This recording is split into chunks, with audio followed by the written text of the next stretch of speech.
24 hours into NBA free agency, and many of the big dominoes have already fallen. I'm Doug Mouton. Welcome to Fourth Down on 4. LeBron James is a Laker. Paul George stays in Oklahoma City, and Chris Paul remains in Houston. What will DeMarcus Cousins do? That's our question tonight. Will he play for New Orleans next season? Vote now on our website, WWLTV.com/vote, or on our mobile app right now. Yes is running at 52-48. It's close. The Pelicans have added Elfrid Payton in free agency. More on that in a minute. But first, Andrew Doak reports on the start of free agency.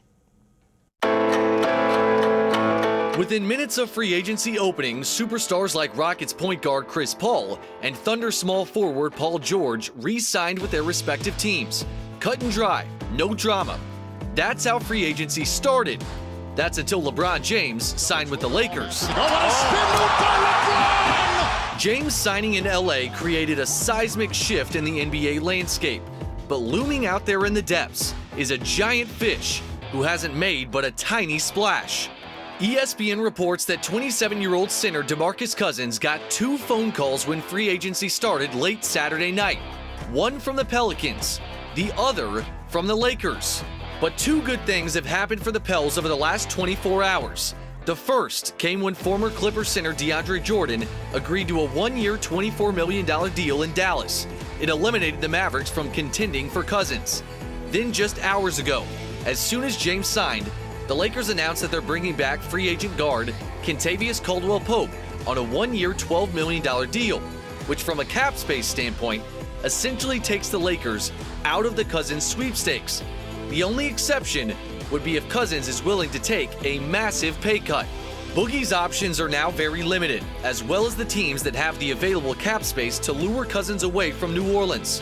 But just remember, we've seen plenty of NBA stars take pay cuts to go win a championship. The Pels have now gained a lot of leverage. They've maintained they want Cousins back. Just needs to be at the right price, and that's not a negotiation that could have happened over the last 24 hours. Andrew Doak, Fourth Down on 4.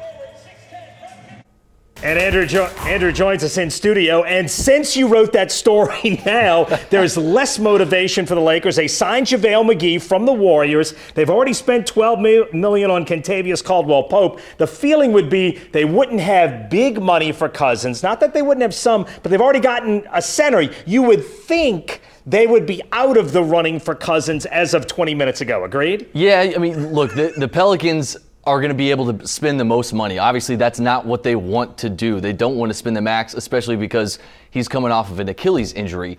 The thing that does worry you about the Lakers situation is that, look, I think no matter what, whether he's in New Orleans or with the Lakers, it would be like a 1, maybe 2-year prove-it deal. Right. And if he signed a 1-year deal, then you'd be eligible for a max contract next summer. Right. And if the Achilles was right, then you'd be feeling pretty good if you were Cousins. And if you have a chance to go play with LeBron James and chase a championship, that could be attractive. Now, Scott Kushner with our partners at The Advocate told me earlier today, he thinks it's a 70% chance the Pelicans re-sign Cousins. You think that's close or higher or lower? Because I think that's about right. I think now the Pelicans are the leading contender for him, with the Lakers less likely to be in the hunt.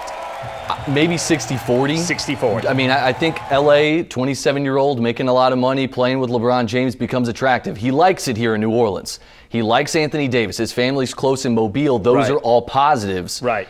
But look, that's a seismic shift today. No question. And we still haven't figured it all out. We still don't quite know if the Lakers still have an interest in him yet. So let's move on to Elfrid Payton. Okay. The Pelicans go out and get a New Orleans native. It's going to be, obviously big news on the West Bank, big news for New Orleans basketball fans. It's a local guy who can play. My guess is, and I'm thinking we're thinking alike on this sort of takes Ian Clark's role, right? A combo guard who can come in and help. I think so too. But this was a position that the Pelicans were searching for this past season, a backup point guard. Anytime you took Rondo off the court, it was like, well, who are we going to? Jameer Nelson? Is Drew Holiday going to have to be back in that point guard role?